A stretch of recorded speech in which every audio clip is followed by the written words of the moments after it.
NBC's Rick Davis reports from Damascus tonight. The Palestinian terrorists there are already threatening veterans. Walking into this room was like entering a war console. Some of these men have been involved in terrorism for over 30 years. These members of several Palestinian factions have often been at odds, but are united tonight. The chairman of the meeting said they are not the terrorists. Terrorism is coming from America. It's an organized terrorism, a terrorism with a state. But Abu Musa, once a top PLO commander in Lebanon, said today U.S. and British interests will not be safe anywhere. A representative of the Abu Nadal faction, accused of the Rome and Vienna airport attacks, said only Reagan is a cowboy. Ahmed Jibril, accused of many terrorist attacks and plane hijackings, told NBC News, "You will witness things so big even Reagan will be amazed by the volume and cruelty." The official Syrian statement on the attacks came on television tonight. It pledged support to Libya, but did not mention military action. A U.S. diplomat called the statement surprisingly subdued. In Cairo today, Egypt's President Mubarak met with his top advisors. Egypt is one of America's best friends in the Arab world. But a statement after the meeting expressed alarm and strong resentment at the U.S. airstrikes. In Geneva, at the meeting of OPEC, the Organization of Petroleum Exporting Countries, members rejected a Libyan request for an oil embargo against the United States, but approved a resolution condemning the U.S. airstrikes. By majority, decided to condemn the attacks perpetrated by the United States of America. One member of OPEC, Iran, made the strongest statement of any Islamic nation. U.S. citizens will not be safe anywhere. Rick Davis, NBC News, Damascus.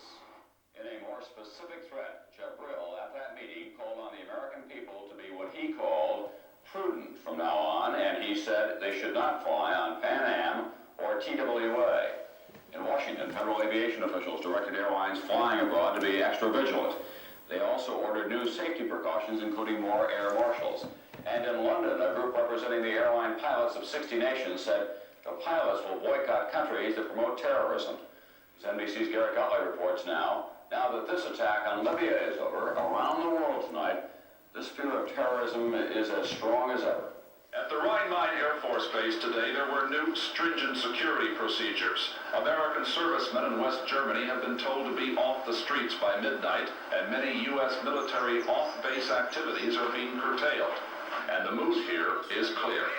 We ought to go do some justice is what we ought to go do. That's right. I think it's no more. The key question is whether American military power will stop Gaddafi. Last night, President Reagan hoped it would. It will provide him with incentives and reasons to alter his criminal behavior.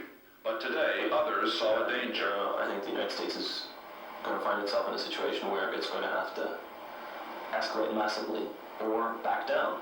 I think that either of those alternatives is going to have some very, very serious consequences. The more we engage ourselves directly in the military disputes and take sides in the disputes in the Middle East, the more we risk bringing terrorism home to this country.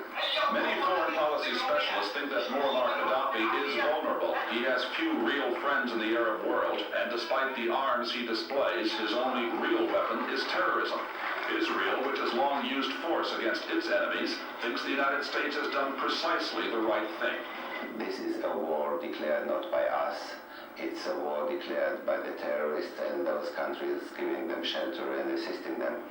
We believe that both you and we should decide how to eradicate this evil from the world. As American embassies and other installations strengthen their security in Europe and elsewhere, it is of course not known when, where, or whether Libya will retaliate. What is certain is that the United States has set new rules of engagement in the Middle East, and it's Gaddafi's move. Garrett Gottlieb, NBC News.